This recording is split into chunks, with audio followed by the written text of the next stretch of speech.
नमस्कार शेतकरी मित्रांनो, स्वागत आहे तुमचं आजच्या व्हिडिओमध्ये। शेतकरी मित्रांनो, आपण बघणार आहोत 13 जूनचे 3 वाजेनंतरचे 4 वाजेनंतरचे हवामानाचा अंदाज हा आपण बघणार आहोत। तर मित्रांनो, जवळपास 12 जून उजेडलेला आहे, तरीही पावसाची काही शक्यता आपल्याला बघायला मिळत नाहीये। तर आजच्या व्हिडिओमध्ये आपण 13 जूनचे काय हवामान आहे ते आपण बघणार आहोत। हवामानाचा अंदाज कसा आहे, कोणत्या भागामध्ये किती पाऊस आहे आणि कोणत्या भागात कोरडं वातावरण ते ढगाळ वातावरण असणार आहे ते आजच्या व्हिडिओमध्ये आपण बघणार आहोत। तर अगोदर आपण बघणार आहोत नाशिक जिल्हा।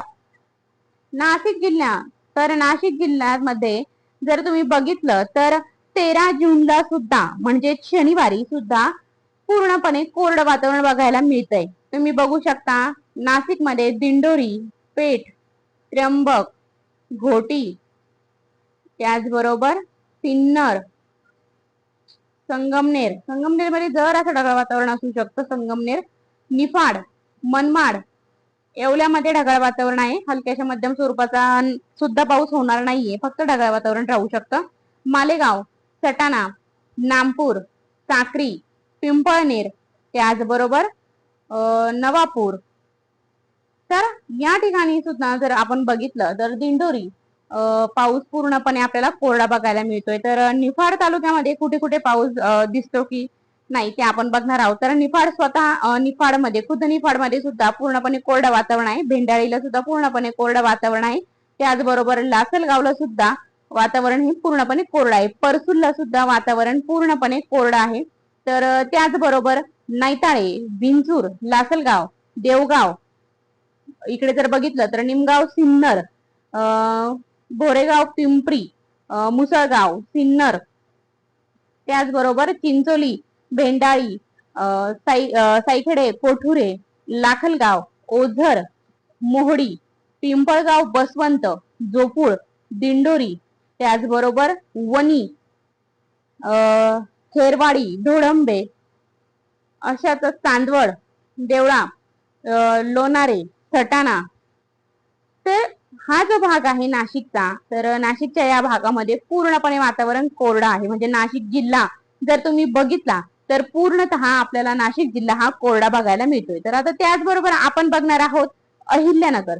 तर मित्रांनो, अहिल्यानगर मध्ये ढगाळ वातावरण बघायला मिळतंय। त्याचबरोबर हलक्याच्या मध्यम स्वरूपाचा पाऊस हा अहिल्यानगर मध्ये आपल्याला बघायला मिळतोय। तर कसा पाऊस पडणार आहे आणि कोणत्या कोणत्या भागांमध्ये पाऊस पडू शकतो तर ते आजच्या व्हिडिओत आपण बघणार आहोत। तर तुम्ही बघू शकता सास, शेंदी, देवगाव, धनगरवाडी, त्याचबरोबर देहरे, उंबरे, सोनई,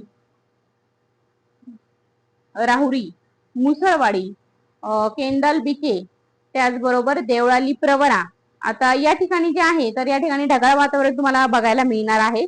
त्याचबरोबर कनगर, बिके, जर अजून इकडे जर बघितलं तुम्ही तर अश्वी, कोल्हार, बिके, लोणी, राजुरी, मोरेवाडी, तशातच लोहारे, तळेगाव दिघे हा नाशिकचा पट्टा येतो जरासा। त्याचबरोबर राहता, एकरुखे, जळगाव, शिर्डी, पोहेगाव खुर्द, इथे बघू शकता प्लस वरती पोहेगाव खुर्द,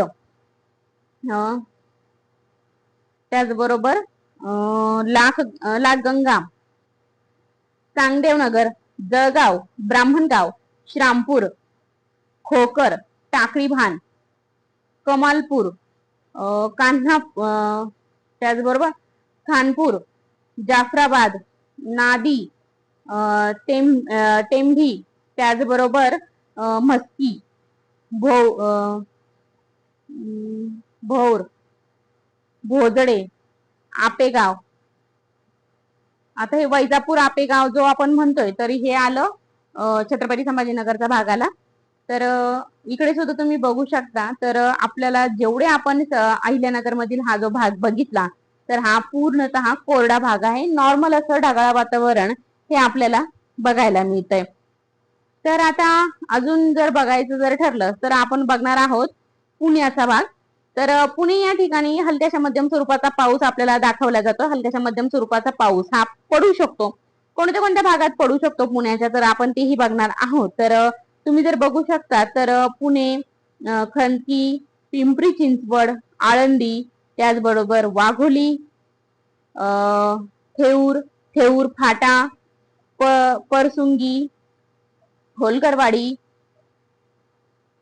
त्याचबरोबर सासवड, हे बघा तुम्ही बघू शकता सासवड, नारायणपूर. तर या ठिकाणी सुद्धा पुण्याचा हा जो भाग आहे या भागामध्ये सुद्धा तुम्ही जर बघितलं तर हलक्याशा मध्यम स्वरूपाचा पाऊस हा पडू शकतो. तर त्याचबरोबर आळंदी आपण मगाशी बघितलं, स्नेल, पिंपळगाव, केदूर, खेड, इथे चाकण तुम्ही बघू शकता हलक्याशा मध्यम स्वरूपाचाच पाऊस आपल्याला दाखवतोय, ढगाळ वातावरण दाखवतोय. तर मित्रांनो आपण जवळपास बघतोय तर आज म्हणजे 12-13 तारीख उजेडलेली आहे जूनची, पण पाऊस काय मात्र पडत नाहीये. मंचर, कळंब, गोंडेगाव, नारायणगाव, तर या ठिकाणी आपण जर बघितला जुन्नरचा हा जो भाग सुद्धा तुम्ही बघू शकता जुन्नर, तर या ठिकाणी सुद्धा पावसाचा वातावरण हे पूर्णतः आपल्याला कोरडं बघायला मिळतंय. त्याचबरोबर अहिल्यानगर बघितला, अजून आपण काय बघितलं, अहिल्यानगर, पुणे, नाशिकचा भाग बघितला. आता बीड जिल्ह्यामध्ये सुद्धा जर तुम्ही बघितलं तर बीड जिल्ह्यामध्ये सुद्धा वातावरण पूर्णतः कोरडं आहे. तर त्याचबरोबर आता सोलापूर, पंढरपूर, विजयपूर, सांगली, कोल्हापूर, ईश्वरपूर, कणकवली, निपाणी, सावंतवाडी, बेलगाव, पणजी, कुडचडे, कारवार, तर हा जो भाग आहे ना, तर या भागामध्ये हलक्याशा मध्यम स्वरूपाच्या सरी या बरसू शकतात, पाऊस हा पडू शकतो.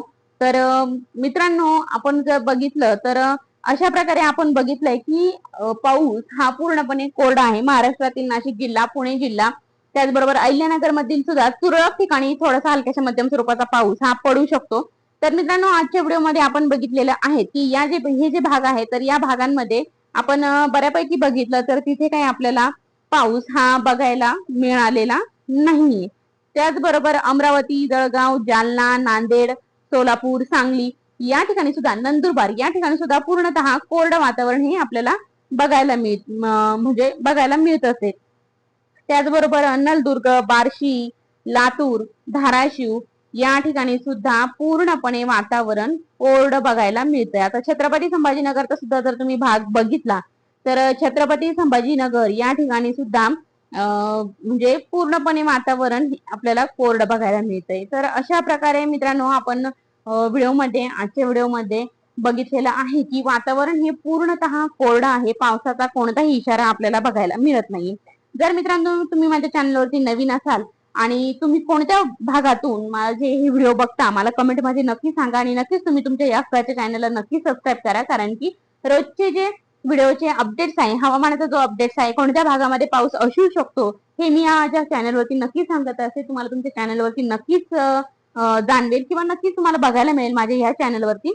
आणि कोणत्या भागातून आहात मला कमेंटमध्ये नक्की सांगा आणि तुमच्याही भागातील वातावरण मी सांगण्याचा नक्कीच प्रयत्न करीन. आणि चॅनलवरती नवीन असाल तर नक्कीच माझ्या चॅनलला सबस्क्राईब करा आणि रोजचे हवामान अपडेट जाणून घेत राहा. धन्यवाद.